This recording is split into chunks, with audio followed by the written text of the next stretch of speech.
My dear lovely viewers, very welcome to Free Schooling 24 Hour. আজকে আমরা the new nation পত্রিকা নিয়েছি। এখান থেকে আমরা গুরুত্বপূর্ণ একটি সংবাদের অংশ নিয়েছি যেগুলোকে আমরা বড় বড় ন্যায় পুঙ্খানুপুঙ্খ রূপে পড়ব। আশা করছি ভিডিওটি শেষ পর্যন্ত দেখে আপনার জন্য রাখা কাজ আপনি করে দিবেন। প্রথমে আমরা হেডিং দিয়ে শুরু করতে পারি। হিয়ার রাইজিং প্রাইসেস অর্থাৎ ক্রমবর্ধমান দাম বৃদ্ধি বা উঠতি দাম বা বাড়তি দাম, ডিপেইনিং গভীর করছে বা বাড়াচ্ছে, পেইনস অফ ফুড অর্থাৎ গরিবদের যন্ত্রণা বাড়াচ্ছে। আসুন এই বাক্যটি আমরা দেখি এখানে কি উৎস আছে আর কি দরকার আছে এটা আমরা একটু লক্ষ্য করার চেষ্টা করি। প্রথমত রাইজিং প্রাইসেস, রাইজিং এখানে মূলত অ্যাজ এ অনেকটা অ্যাডজেক্টিভের মতো কাজ করেছে, or you can call it as present participle. আমরা ওইদিকে যাচ্ছি না, আপাতত রাখি যে রাইজিং অর্থাৎ ক্রমবর্ধমান বৃদ্ধি বলতে পারি। ঠিক আছে, ক্রমাগত বৃদ্ধি এটাও আমরা বলতে পারি। আবারও প্রাইসেস এখানে অ্যাজ এ নাউন হিসেবে ব্যবহার হয়েছে, প্লুরাল নাউন অর্থাৎ ক্রমাগত বৃদ্ধি। এরপরে আমরা সরাসরি দেখছি এখানে একটি পার্টিসিপল আছে অর্থাৎ আইএনজিযুক্ত ফর্ম, ভার্বের সাথে আইএনজিযুক্ত ফর্ম। কিন্তু এখানে উৎস আছে কি? উৎস আছে মূলত একটি অক্সিলারি ভার্ব আর, অর্থাৎ আর ডিপেইনিং অর্থাৎ গভীর করছে। এখন আসুন এই যে ডিপেইনিং ব্যবহার আছে, আমরা তো সবসময় জানি যে ডিপের অর্থটা কি? আমরা সবসময় ডিপের অর্থটা জানি গভীর, রাইট? তাই নয় কি? গভীর জানি। তাহলে এখানে কি অর্থটা দিচ্ছে? এখানে মূলত এই ডিপের সাথে আবার যুক্ত করা হয়েছে ইএন, অর্থাৎ এখানে ভার্ব করা হয়েছে ইএন, একে আপনি সাফিক্স বলতে পারেন। যোগ হচ্ছে গভীর করা, গভীর করা। ঠিক আছে, এখন এখানে তো পার্টিসিপল আছে যে গভীর করতেছে অর্থাৎ কন্টিনিউয়াস ফর্মে আছে, গভীর করতেছে। এখন কি আমি বলবো যে ক্রমাগত বৃদ্ধি অর্থাৎ ক্রমাগত দাম বৃদ্ধি, মানে অর্থটা হচ্ছে এরকম যে ক্রমাগত দাম বৃদ্ধি এই গরিব দুঃখীদের যন্ত্রণাকে গভীর করছে। কেমন যেন একটু আনইজি শোনাচ্ছে না? সেই ক্ষেত্রে আমরা কি বলতে পারি, মানে মূলত ডিপেন্ডিং অর্থটা আমরা কি বলতে পারি যে বাড়াচ্ছে। ওকে, মানে এই যে ক্রমাগত দাম বৃদ্ধি এই যন্ত্রণা আরো বাড়াচ্ছে, এটাই আমরা বলতে পারি, তাই নয় কি? আশা করছি বুঝতে পেরেছেন। আসুন এরপরে আমরা একটু দেখার চেষ্টা করি। এইখানে আমরা একটু লিখেই দিই, অনেকে হয়তো বা এই ক্ষেত্রে বুঝতে একটু সমস্যা হয়। প্রাইসেস ক্রমাগত দাম বৃদ্ধি, ঠিক আছে, ক্রমাগত দাম বৃদ্ধি অর্থাৎ গভীর করছে। আমরা এই ডিপেইনিং এর অর্থটা কি দিতে পারি? এইখানে অর্থটা দিচ্ছে মূলত যে বাড়াচ্ছে, এরকম অর্থ দিচ্ছে। ঠিক আছে, বাড়াচ্ছে। আমরা চাইলে ঠিক আছে গভীর করে এটা বলতে পারি। পরিবার আপনার কাজ হচ্ছে, আপনি যদি আপনার মনে চায় তাহলে এই যে ডিপেইনিং অ্যাজ এ ভার্ব হিসেবে ব্যবহার করে একটি বাক্য তৈরি করতে পারেন। আর পেইনস অফ ফুড এটা লিখে দিতে হবে না, অর্থাৎ যন্ত্রণা। ওকে, পেইনস অফ ফুড যন্ত্রণা, you can call it as noun phrase অর্থাৎ গরিবদের যন্ত্রণা বাড়াচ্ছে। ওকে, আসুন আমরা আমাদের মূল আলোচনা চলে যেতে পারি। আর আপনাকে ইতিমধ্যে কাজ দিয়েছে ডিপেইনিং ব্যবহার করে আপনি একটি বাক্য তৈরি করতে পারেন, এখনই করে দেন, আর দেরি করে লাভ নেই। ওকে, দ্য এভারেজ অর্থাৎ গড়, মান্থলি অর্থাৎ মাসিক, ফুড প্রাইসেস অর্থাৎ খাদ্যের দাম। দেখুন তো একসাথে কতগুলো শব্দ একত্রিত হয়ে এখানে মূলত একটি তৈরি হচ্ছে, অর্থাৎ the average monthly food prices অর্থাৎ গড়ে মাসিক খাদ্যের দাম, ফুড প্রাইসেস অর্থাৎ দাম, ইন বাংলাদেশ অর্থাৎ বাংলাদেশে। আমি একটু পর এটা ব্যাখ্যা করছি।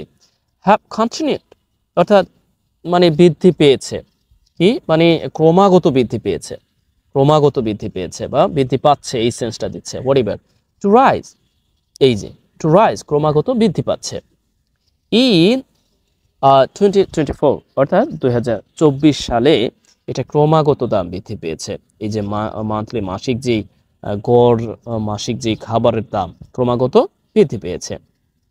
হিয়ার এখানে লক্ষ্য করছি উইথ সাথে, ফুড ইনফ্লেশন অর্থাৎ এই যে খাদ্য যে স্ফীতি অর্থাৎ খাদ্যের দাম বৃদ্ধি আর কি, এক কথা খাদ্যের দাম বৃদ্ধি, টাকার অবমূল্যায়ন, মুদ্রাস্ফীতি। রিমেইনিং অর্থাৎ থেকেছে, এখানেও কিন্তু প্রেজেন্ট পার্টিসিপল আছে, একটু পর ব্যাখ্যা করছি। ইন ডাবল ডিজিট অর্থাৎ এটা তো ডাবল ডিজিটে থেকেছে অর্থাৎ 10-এর উপরে থেকেছে। ডাবল ডিজিট বুঝতে পেরেছেন, অর্থাৎ 10-এর উপরে থাকা আর কি। ওকে, অর্থাৎ 10-এর মধ্যে থেকেছে আর কি, যাই হোক ডাবল ডিজিটেই থাকা আর কি। হোয়াটএভার ফর 9 অর্থাৎ ফর 9 কনসিকিউটিভ অর্থাৎ মানে একেবারে একটানা, ফর 9 কনসিকিউটিভ দ্যাট মিনস হচ্ছে একটানা 9 মাস, সিন্স এপ্রিল লাস্ট ইয়ার অর্থাৎ গত বছরের এপ্রিল থেকে টানা 9 মাস এই যে ফুড ইনফ্লেশন সেটা আবারও কত কি ডাবল ডিজিটে ছিল, অর্থাৎ 10-এর মধ্যে ছিল আর কি। ওকে, অর্থাৎ ডাবল ডিজিট, অর্থাৎ 10-এ ছিল, 10-এর উপরে ছিল, এটা আমরা বলতে পারি। কখনো 12, কখনো 13, কখনো এটা ওটা এরকম ছিল আর কি। ডাবল ডিজিট বলতে আমরা এটাই বুঝি, কারণ 9 পর্যন্ত 1 ডিজিট, আর এরপরে কি ডাবল ডিজিট, অর্থাৎ 10, 11, 12 এগুলো ডাবল ডিজিট। ওকে, যাই হোক কত ছিল এটা তো উল্লেখ নেই, আমরা হয়তো বা পরবর্তীতে পাওয়ার চেষ্টা করব। যাই হোক, হিয়ার আমরা এইখানে একটা ব্যাপার লক্ষ্য করি। প্রথমত আমরা দেখি এখানে সাবজেক্টটা কি। Definitely we can call here subject average monthly food prices, পুরোটাই হচ্ছে সাবজেক্ট, পুরোটাই কি সাবজেক্ট। এখন বলতে পারেন এই সাবজেক্টটা আবার কিভাবে হলো। আমি বলছি যে গড় মান্থলি, আমরা অনেক সময় বলি না গড় মাসিক খাদ্যের দাম। ওকে, গড় মাসিক খাদ্যের দাম। এখন এখানে হ্যাভ ব্যবহার হয়েছে, কারণ এই পুরো অংশটা মিলে রিফার করেছে এই দামকে। আলটিমেটলি দাম হচ্ছে সাবজেক্ট, অর্থাৎ এই অনুযায়ী মূলত কি বসেছে, এই ভার্বটি বসেছে। Have you got? এরপরে কন্টিনিউড দ্যাট মিনস হচ্ছে মানে ক্রমাগত। টু রাইজ অর্থাৎ বৃদ্ধি পেয়েছে, ক্রমাগত বৃদ্ধি পেয়েছে।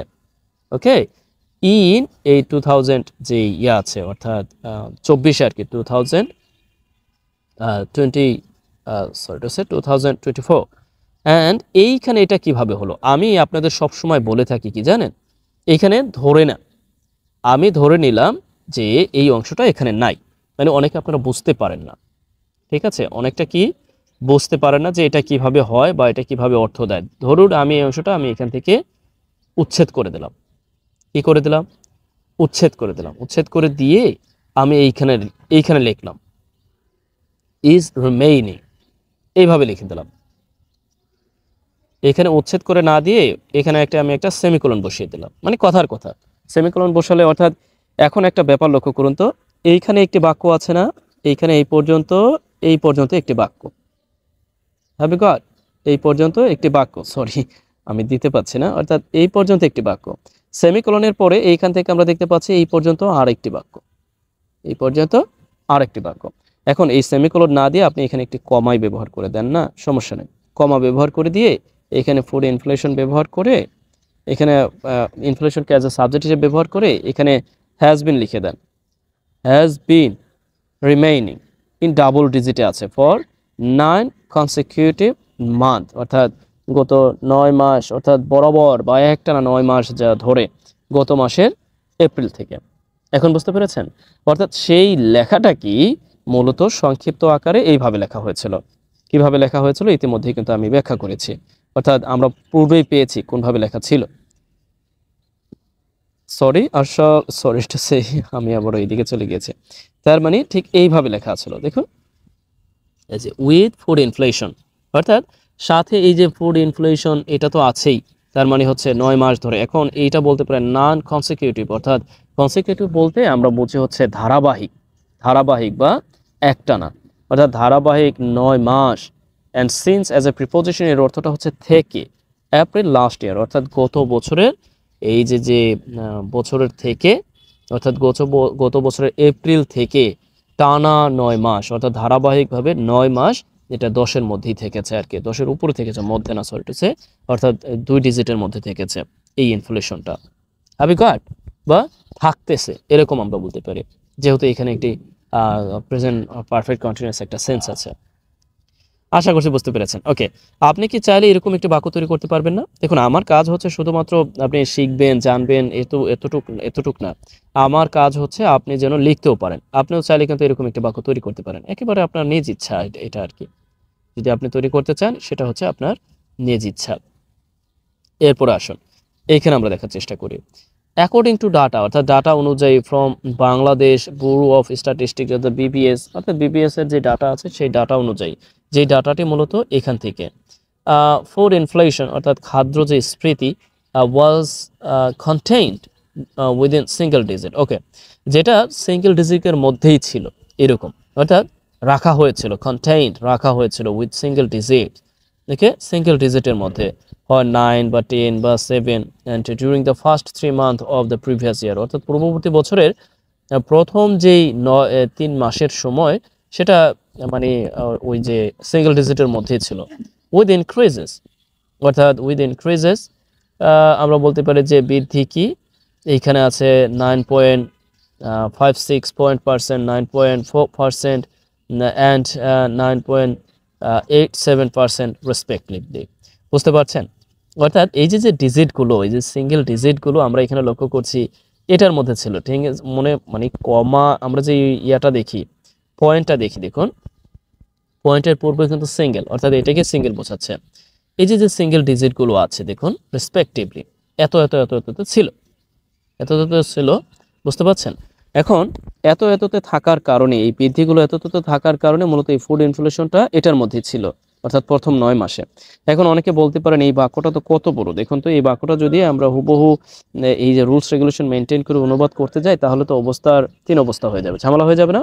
সেই জন্য আমরা যেটা করতে পারি, দেখুন আমরা প্রথমত যেহেতু পড়ে নিয়েছি, এখন আমরা বলি যে ফুড ইনফ্লেশন ওয়াজ কন্টেইন। কন্টেইন এর অর্থটা হচ্ছে রাখা, ওকে, কোথাও মানে কিছুকে রাখা, এখানে মূলত প্যাসিভ অর্থে ব্যবহার হয়েছে, অর্থাৎ রাখা উইদিন সিঙ্গেল ডিজিটের মধ্যে রাখা হয়েছিল। এই উইদিন এর অর্থটা কি মধ্যেই, উইদিন এর অর্থটা কি মধ্যে রাখা হয়েছিল সিঙ্গেল ডিজিট। এখন অনেকে বলতে পারেন যে সিঙ্গেল আবার এরপরে ডিজিটস, এখানে আবার এস কেন লেখা? কারণ হচ্ছে দেখুন এই যে এইটা এইটা এইটা এইটা এই 3-4টা যে ডিজিট, অর্থাৎ 3-4টা যে অঙ্ক, সেই অঙ্কগুলোকে বোঝানোর জন্য সিঙ্গেল ডিজিট ব্যবহার করা হয়েছে। এখন এইখানে দেখুন তো আবার ডিউরিং ব্যবহার করা হয়েছে as a preposition and first 3 months of the previous year, অর্থাৎ পূর্ববর্তী বছরের প্রথম যে 3 মাস, অর্থাৎ এই একটা সময়, একটা মাস, একটা সময় বোঝালে, সময় ব্যাপী বোঝালে আমরা তার পূর্বে প্রিপোজিশন ডিউরিং ব্যবহার করতে পারি স্বাচ্ছন্দ্যের। Have you got? অর্থাৎ এই যে পূর্ববর্তী বছরের প্রথম যে 3 মাস, সেই 3 মাসের সময়ে মূলত এটা এতে ছিল উইথ ইনক্রিজেস, অর্থাৎ উইথ এখানে মূলত এই ফর্মটা আছে কি, এই ফর্মটা মানে এইখানে আবার উইথ একটু ভিন্ন অর্থ দিচ্ছে, অর্থাৎ এই কারণে অর্থ দিচ্ছে কি বৃদ্ধি কত ছিল, 9.56% ছিল এত এত থাকার কারণে, কত 9.4% অ্যান্ড 9.76% রেসপেক্টিভলি, ধারাবাহিকভাবে বা ক্রমান্বয়ে, এরকম আমরা অনেক সময় বলি না, রেসপেক্টিভলি ধারাবাহিকভাবে বা ক্রমান্বয়ে এত থাকার ফলে মূলত ফুড ইনফ্লেশন এতর মধ্যেই রাখা হয়েছিল। Have you got? অর্থাৎ উইথ এখানে কি, উইথ আসলে অনেক সময় কিছুই অর্থ দেয় না, অনেক সময় কারণে অর্থ দেয়, অনেক সময় সাথে অর্থ দেয়, মানে নানান জায়গায় বসে নানান রকম অর্থ দেয়, যার কারণে আমরা আসলে এই উইথ এর অর্থ উদ্ঘাটন করতে গিয়ে অনেক সময় হকচকিয়ে যাই। আসলে কি, আসলে কি, যাই হোক, আপনারা ধারাবাহিকভাবে আমার সাথে থাকুন ইনশাআল্লাহ। উইথ এর যে কয়েকটি ব্যবহার আছে, একদিনকে উইথ নিয়ে বিস্তারিত আলোচনায় করতে পারি যে অ্যাজ এ প্রিপোজিশন হিসেবে ব্যবহার হয় কিন্তু কত রকমের অর্থ প্রদান করতে পারে, সেই ব্যাপারে আমরা এখানে আলোচনা করব। ঠিক আছে, ওকে, আসুন। however, যা হোক, যা হোক, and from April onwards, okay, and food inflation show, অর্থাৎ ওই এপ্রিল থেকে ক্রমান্বয়ে, ক্রমাগত, অ্যান্ড ফুড ইনফ্লেশন, এই যে মুদ্রা, এই সরি টু সে খাদ্য যে স্ফীতি, অর্থাৎ খাদ্যের দাম বৃদ্ধি, যা সিগনিফিকেন্ট ইনক্রিজ, অর্থাৎ এই খাদ্যের দাম বৃদ্ধি মূলত কি দেখে, যে একটি মানে অনেক, মানে এটা আরও এই বৃদ্ধি দেখে, ওকে, অর্থাৎ এই যে মুদ্রাস্ফীতি, এই যে খাদ্য স্ফীতি যেটা, এটা আরও দাম বৃদ্ধি দেখে, মানে উল্লেখযোগ্য, মানে এটা কি বলতে পারি, উল্লেখযোগ্য বৃদ্ধি যেটা মানে সম্মুখীন হয়। এখানে সো বলতে দেখা, মানে আমরা কি সি এর যে সো ব্যবহার করি, এর অর্থটা হচ্ছে দেখেছিলাম, এরকম অর্থটা, বা দেখেছিল, ফুড ইনফ্লেশনটা কি আরও দাম বৃদ্ধি দেখেছিল। ব্যাপারটা দেখা অর্থ না বলে আমরা কিন্তু এইভাবে বলতে পারি যে আরও সম্মুখীন হয়েছিল, কি কিসের সম্মুখীন হয়েছিল, মানে আরও দাম বৃদ্ধির, মানে একটি একটি মানে আমরা বলতে পারি যে উল্লেখযোগ্য বৃদ্ধি দেখেছিল বা বৃদ্ধির সম্মুখীন হয়েছে।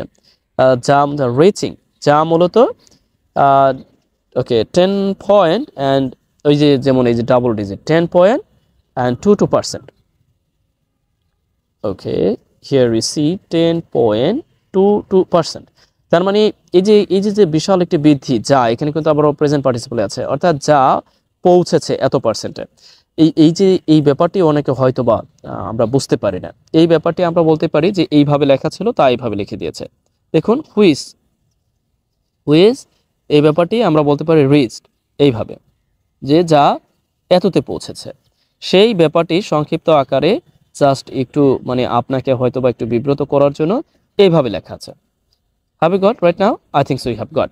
অর্থাৎ এইটা কিভাবে লেখা আছে আমরা দেখতে পাচ্ছি যে রিচিং, যা পৌঁছেছে এত পার্সেন্টে, অ্যান্ড রিমেইন্ড, এবং থেকেছে, ওকে, এবং এই ব্যাপারটাই কি, এই ফুড ইনফ্লেশনটা কি থেকেছে আনফেভারেবল, অর্থাৎ মানে আমরা বলতে পারি যে অনেকটা কি মানে অনুকূলে ছিল না আর কি। তার মানে কি আহ, মানে প্রতিকূলে, আনফেভারেবল দ্যাট মিনস হচ্ছে প্রতিকূল, অর্থাৎ প্রতিকূলে থেকেছে টু কনজিউমার্স। ওকে, কনজিউমার্স আমরা সাধারণত কনজিউমার্স বলে থাকি, এটাই সব জায়গায় লেখা আছে। আমি আবার বলছি, এটার উচ্চারণটা হচ্ছে কনজিউমার্স। ওকে, কনজিউমার্স, এই এস এর উচ্চারণটা হবে আর কি এখানে। অর্থাৎ এটাই কাস্টমারদের কাছে মানে অনুপযুক্ত, অর্থাৎ কাস্টমারদের কাছে এটা মানে প্রতিকূল অবস্থায় থেকেছিল। রিমেইন্ড এরপরে রিমেইন্ড অ্যাজ এ একটি intransitive verb, at the same time you can call it as a আপনি বলতে পারেন যে লিঙ্কিং ভার্ব, যার কারণে এগুলোর পরে আমরা অ্যাডজেক্টিভ ব্যবহার করতে পারি, সাধারণত অ্যাডজেক্টিভ চাই।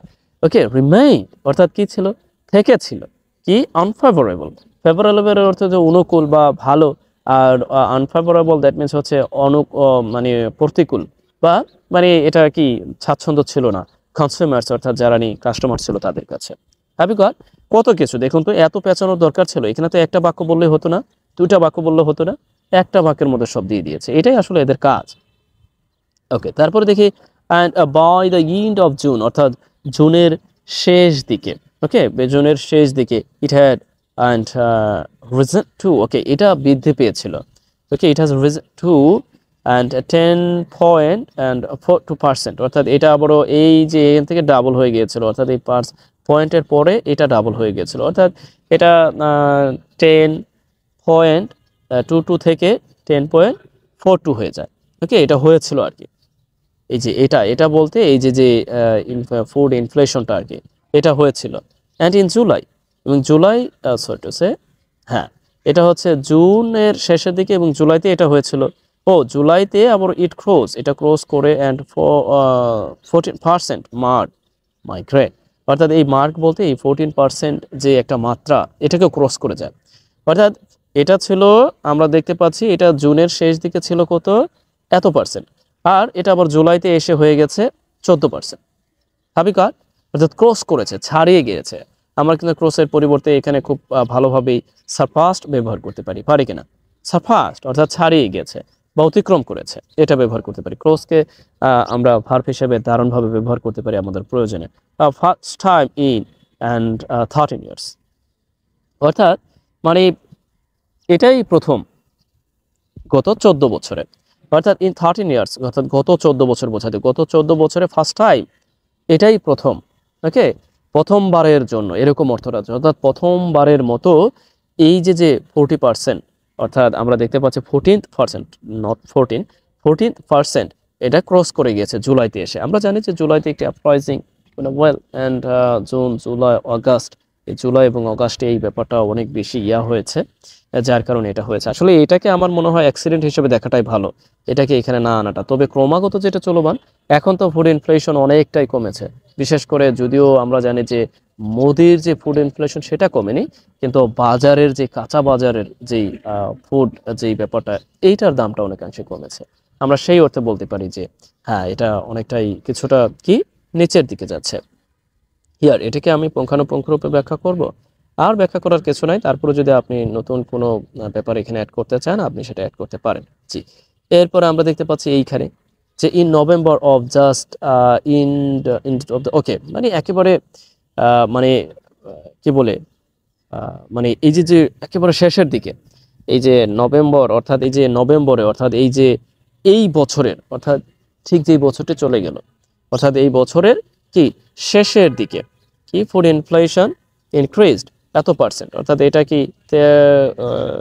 ওকে এত পার্সেন্টে বৃদ্ধি পায়, এত পার্সেন্ট, অর্থাৎ ওকে 13.80% আপ ফ্রম, অর্থাৎ এত পার্সেন্ট থেকে ইন অক্টোবর, অক্টোবরে যেটা ছিল অ্যান্ড 12.66%, সেখান থেকে এটা এত পার্সেন্ট হয়েছে। সিমিলারলি একইভাবে ইন ডিসেম্বর, অর্থাৎ আমরা বলতে পারি কি যে ফুড ইনফ্লেশন স্টুড দাঁড়ায় এত পার্সেন্ট, অর্থাৎ আবার ডিসেম্বরে এত পার্সেন্টে দাঁড়ায়। ওকে, এখন এই স্টুড কোথা থেকে আসলো? স্টুড মূলত আসছে স্টান্ট থেকে। আমি বিস্তারিত বলতাম কিন্তু বিস্তারিত বলি নাই, এই স্টান্ট থেকে স্টুড এসেছে। যদি এরকম হয় স্টুড অ্যাড, এখানে দেখুন এই পার্সেন্টের পূর্বে অ্যাড ব্যবহার হয়েছে, এই পার্সেন্টের পূর্বে ফ্রম ব্যবহার হয়েছে, এই পার্সেন্টের পূর্বে টু ব্যবহার হয়েছে। যদি এই পার্থক্যগুলো বুঝতে চান তাহলে বুঝতে হবে অর্থের দিকটা বুঝতে হবে। অর্থাৎ আমি যখন বলছি এততে দাঁড়িয়েছে, এততে দাঁড়িয়েছে, তখন দাঁড়িয়েছে ক্ষেত্রে এই স্ট্যান্ড অ্যাট একসাথে অ্যাপ্রোপ্রিয়েট হিসেবে ব্যবহার হয়। আবারও আমি বলছি এত থেকে, অর্থাৎ থেকে হলে প্রিপোজিশন ফর্ম হবে, অর্থাৎ এত থেকে, তার মানে এত ছিল সেটা এততে এসেছে, তখন তো অটোমেটিকলি টু হবে। অর্থাৎ কি এই 12 থেকে এটা কি এততে এসেছে, অর্থাৎ টু হয়েছে, আর এটা থেকে জন্য ই হয়েছে। হাবি গট? বোঝাতে পেরেছি? তারপরও আরও একদিন বিস্তারিত বলবো। আজকে আমাকে এখানে শেষ করতে হচ্ছে, কারণ ইতিমধ্যেই আমরা আমাদের যে নির্দিষ্ট সময় আমরা সাধারণত 20 মিনিটের মধ্যে রাখার চেষ্টা করব। আশা করছি আপনি এরপর থেকে আপনার কাজ হতে পারে যে এই পার্সেন্টেজের পূর্বে কখন টু হয়, পার্সেন্টেজের পূর্বে কখন অ্যাট হয়, পার্সেন্টেজের পূর্বে কখন ফ্রম হয়, পার্সেন্টেজের পূর্বে কখন বাই হয়, এই সম্পর্কে একটি বাক্য লিখে দিবেন। অর্থাৎ এই সবগুলোকে অ্যাট, বাই, ফ্রম, এইগুলোকে কেন্দ্র করেই আপনি পার্সেন্টেজের ব্যবহার করে এরকম একটা বাক্য তৈরি করবেন। তার মানে আপনার কয়েকটি কাজ দেওয়া হয়ে গেল, রাইট? ওকে, আশা করছি যে আপনি আপনার জন্য রাখা কাজ আপনি করে দিবেন। আর আমি যদি আরও পুঙ্খানুপুঙ্খ রূপে আপনার অবগত হতে চান সেই ব্যাপারে আমাকে অবগত করবেন। আজ এই পর্যন্ত, ভালো থাকুন, বেশ।